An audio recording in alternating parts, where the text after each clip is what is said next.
Intervention du général de Gaulle à l'Assemblée consultative provisoire à Alger le 10 janvier 1944.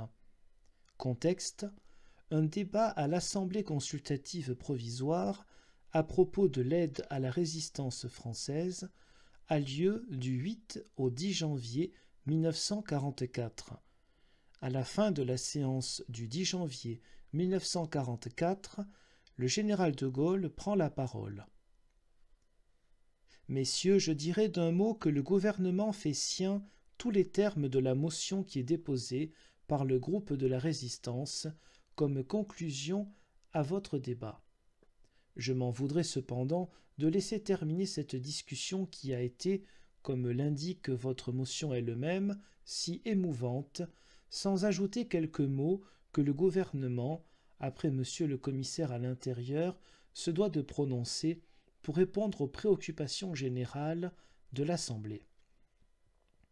Je constaterai en premier lieu que l'Assemblée ne s'est pas un instant détournée, depuis le commencement jusqu'à la fin de cette discussion, de ceux qui, dès le 18 juin 1940, apparut aux Français résistants, c'est-à-dire maintenant à l'immense masse nationale, comme la base même de la guerre française.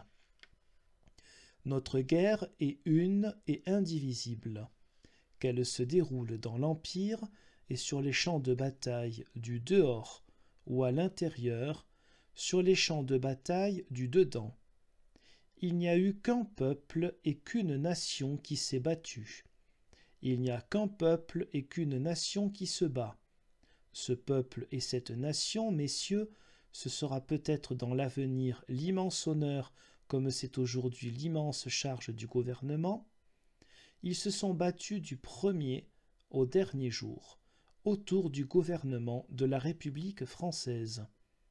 Le deuxième point que je veux évoquer, certain de répondre au sentiment unanime de l'Assemblée, c'est la triste évidence de l'insuffisance des moyens qui, au fur et à mesure qu'elle se développe, et bien que ces moyens augmentent, en même temps, sont attribués à notre résistance française. Messieurs, il y a là un des côtés les plus tragiques de cette guerre dans laquelle il se trouve que, quelques moyens qui soient prévus et mis en œuvre, jamais ils ne sont tout à fait, ni même parfois à beaucoup près, à la hauteur des nécessités. Oui, cela est tragique, surtout quand il s'agit de cette guerre clandestine qui implique de la part de ceux qui la font tant de terribles et durs efforts dans la nuit. Il n'en est pas moins vrai, messieurs, et je le dis en conscience, que depuis le 18 juin 1940, bien des choses ont été faites, bien des moyens ont pu être employés. Je parle d'abord de ce qu'ont pu fournir les Français eux-mêmes. Je parle aussi de l'aide qui a pu être apportée par nos alliés. Bien que cette guerre spéciale, sur le caractère très particulier de laquelle les orateurs ont très justement attiré l'attention de l'Assemblée, ait eu de quoi surprendre, et c'est humain, des gouvernements et des commandements qui n'en avaient pas peut-être imaginé la forme nouvelle, nous devons cependant reconnaître que beaucoup a été fait. Ce ne fut pas sans mérite, ce ne fut pas sans danger, par les services qui, chez nos alliés, ont la charge d'armer la résistance européenne, et notamment la résistance française. Mais il est vrai aussi que ce qui a été fait n'est pas à la hauteur des efforts que la résistance française a fournis, de ceux surtout qu'elle est susceptible de fournir.